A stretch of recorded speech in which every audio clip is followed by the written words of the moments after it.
भोगना पड़ेगा। वो देखो भीष्म जी को भोगना पड़ रहा है ना, सांप को ऐसे धनुष की नोक से उठाया और बंबूल के कांटों के ऊपर फेंक दिया, कई दिन तक शेदा हुआ, वो आह भर करके मरा। तो आपको 6 महीने बाणों की सैया पर आह किसी की ना लेना जिंदगी में।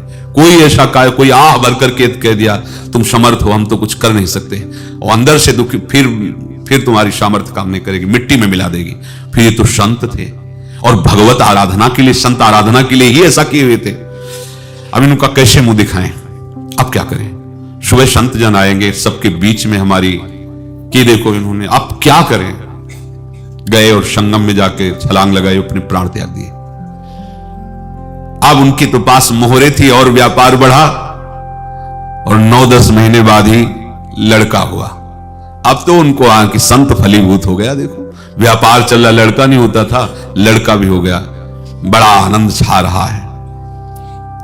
जब से वो प्रकट हुए और धन की वृद्धि शुरू हो गई, पढ़ाई लिखाई में उनके खर्चा हुआ, सब बस बीमारी शुरू हो गई उनके शरीर में। अब उसमें पैसा जाना शुरू हुआ। इतने आसक्त तो वो दोनों हो गए कि कुछ भी हो, व्यापार ठप, संपत्ति बेचना शुरू। तो उन्होंने कहा कि बेटा मैं क्या कर सकता हूं तुम्हारे लिए। बोले हमारी अंतिम इच्छा है प्रयाग चलो, और जितने प्रयाग में संत महात्मा है सबको एक बार भंडारा करवाओ, हमारी इच्छा अंतिम है। क्योंकि अंतिम यही इच्छा थी। तो बोले अब ज्यादा संपत्ति तो नहीं रह गई। तो बोले घर बेच दो, मेरे लिए ही तो है, बेच दो, मुझे लगता मैं बचूंगा नहीं, पर मेरी अंतिम इच्छा पूर्ण कर दो। घर बेच दिया, जेवर बेच दी। वहां गए, जब संत सेवा की तो बोले मुझे संगम तक ले चलो। संगम तक ले गए और बोले समझे तुम चुराए थे और हमने उसको छीना है, कुछ नहीं रह गया तेरे पास कुछ, अब केवल ममता और आसक्ति में जलकर मर और नरक प्राप्त कर। मैं वही महात्मा हूं जिसकी तूने मोहरे ली थी, शरीर छोड़ दिया। महात्मा को जन्म लेना पड़ा और इनको दुर्गति भोगनी पड़ी। ऋणानुबंध होश में, ऐसा नहीं कि आप जो कर रहे हैं कोई देख नहीं रहा, कोई हिसाब किताब नहीं, जो कर रहे हैं अवश्य में भोक्तव्यम, बहुत सावधान। अनेक जन्मों में अनेक लोगों से जो कुछ लिया दिया है, इस लेने देने को मिटा देने के बाद ही तुम मुक्त हो गए। इसलिए एक उपाय है, लेना न देना मगन रहना। क्या? मालिक को समर्पित हो जाओ, मालिक को अपना माना हुआ समर्पित कर दो, खत्म।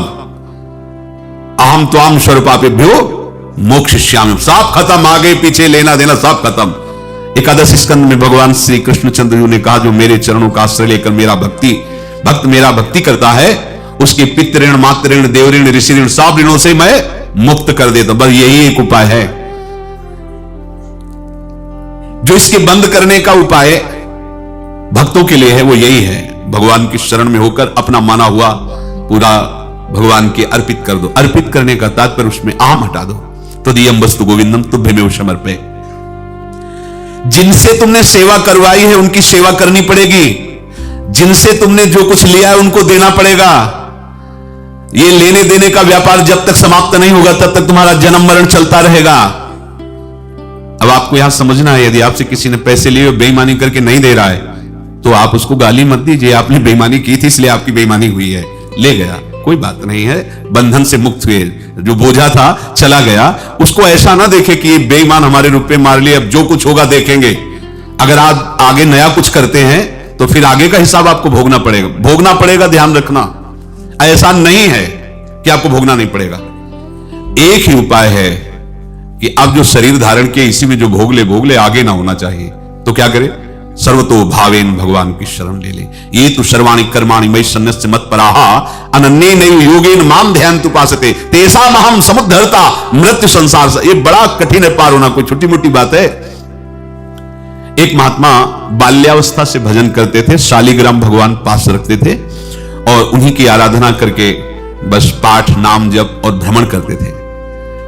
यौवन अवस्था थी, गंगा जी के किनारे अपने ठाकुर को विराजमान करके स्नान करने के लिए कपड़ा ही उतार रहे थे कि 90 लोग आ गए, भाला तलवार सब ले, मारो मारो इसको मारो, घेर लिया। तो उन्होंने हाथ जोड़कर कहा हमने क्या अपराध किया, कोई सुन ही नहीं रहा। तो उन्होंने कहा मार तो डालोगे ही आप 90 लोग, हम कोई अस्त्र शस्त्र तो लिए नहीं, एक बार हमें गंगा में डुबकी लगा देने दो और अपने ठाकुर को स्नान करा देने दो, फिर इसके बाद आप मार देना। भगवत इच्छा से लोग रुक गए, स्नान किया और अंदर से प्रार्थना की, प्रभु ये क्या लीला है आपकी, आपके सिवा मेरा कोई है नहीं और ये मुझे मारना चाहते हैं। तो भगवान ने जानते हो क्या कहा उनके अंतर में, तुम मेरे में ध्यानस्थ होकर के शरीर को छोड़ो, ये लोग मारेंगे। ये मेरे भजन का फल है कि तुम्हें 90 जन्म नहीं लेना पड़ेगा। एक ही जन्म में 90 मिलके, तुमने 90 हिंसा की थी पूर्व में, तो तुम्हें 90 बार जन्म लेना होता और एक एक करके ही मारते। ये मेरे भजन का प्रताप है कि एक बार में ही 90 का हिसाब हो जाएगा। तुम आंख मूंदो, मेरे ध्यान में मगन रहो, मेरे प्रताप से तुम्हें कोई चोट नहीं होगी और स्वाभाविक मूर्छावस्था में प्राण तुम्हारे छूट जाए। ऐसा ही हुआ, ऐसा हुआ। तो ये बात समझ लो कि ये जो कर्मानुबंध है, ऋणानुबंध है। आप देखो, अगर शाप महात्माओं ने दिया कि तुम्हारे वंश का इससे विनाश होगा, तो भगवान भी परम धाम जा रहे तो उसी कील से, बाण की नोक में जो मछली लील गई थी छोटा कण, उसी से की नोक बनाई और उसी नोक प्रहार किया भगवान के श्री चरण में, वही बाण की नोक लगी और भगवान था स्वीकार किया ना। भगवान का बड़ा लीला विचित्र है। अगर छुप करके उधर रामावतार में बात, तो इधर ऐसे स्वीकार किया है भगवान ने। ऐसा कहीं नहीं दिखाया कि मैं भगवान हूं तो मैं अपने लिए, ऐसा नहीं दिखाया। नारद जी का हित किया पर नारद जी ने श्राप दिया तो भगवान ने स्वीकार किया। बंदरों ने ही सहायता की, जैसा बोले थे वैसा। ये लीला इस शरीर में भोगनी पड़ेगी। हां, ज्यादा को कम में भुगता देंगे, पर अब अगला शरीर ना मिले इसके लिए सर्वतो भावेन भगवान के आश्रित हो जाए। जैसे आपने दुकान फैला रखी है तो उसमें दो काम होते हैं, लेना और देना। किसी को उधार दिया है तो हमें उसे लेना है, और कोई नगद देकर सामान ले रहा है तो उसे सामान देना है, या उधार लिया है तो हमें उधार देना है। अब अगर दुकान बंद करनी है तो तुम्हें देने वालों पर जोर देना है, लेने वालों पर जोर नहीं। लेने वाला तो जाओ हम क्षमा किया, समर्पित किया, हमारा कोई संबंध खत्म हो जाए, वो खुशी हो जाएगा। लेकिन देने वाला, तुम अगर दुकान भी उठा दोगे तो जहां भी रहोगे तुम्हारे पास वो आएगा, लाइए हमारा। तो देने पर नजर रखिए, जिसका जिसका हिसाब है वो आपके सामने आता जाए, हटाते जाओ। लेने पर नजर मत रखिए और दुकान फौरन उठा दीजिए, नहीं अगर लेते देते रहे तो चलता रहेगा। आगे चलकर कुछ लेना न देना, मगन रहना बस अपने प्रभु के चिंतन में। अब हम कैसे जाने कि किसको क्या देना है, हमें क्या पता। तो हम पूरा हिसाब जिनको पता है उनको दे देते हैं, समझ रहे हो, उनको पता है क्या लेना है क्या देना है, तो इनके पास पहुंच गए, सरकारी हिसाब से सब बराबर कर देंगे। हमको अपनी जिम्मेवारी इनके चरणों में समर्पित कर देना है, तभी हम जीवन मुक्त होंगे। ये रहस्य की बात है। प्रभु कह रहे हैं, यस्य सर्वे समारंभाः काम संकल्प वर्जिताः ज्ञानाग्नि दग्ध कर्माणं तमाहु पंडितम बुधाः। जिसके संपूर्ण कर्मों के आरंभ संकल्प और कामना से रहित हैं, तथा जिसके संपूर्ण कर्म ज्ञान रूपी अग्नि से जल गए हैं, उसको ज्ञानी जन भी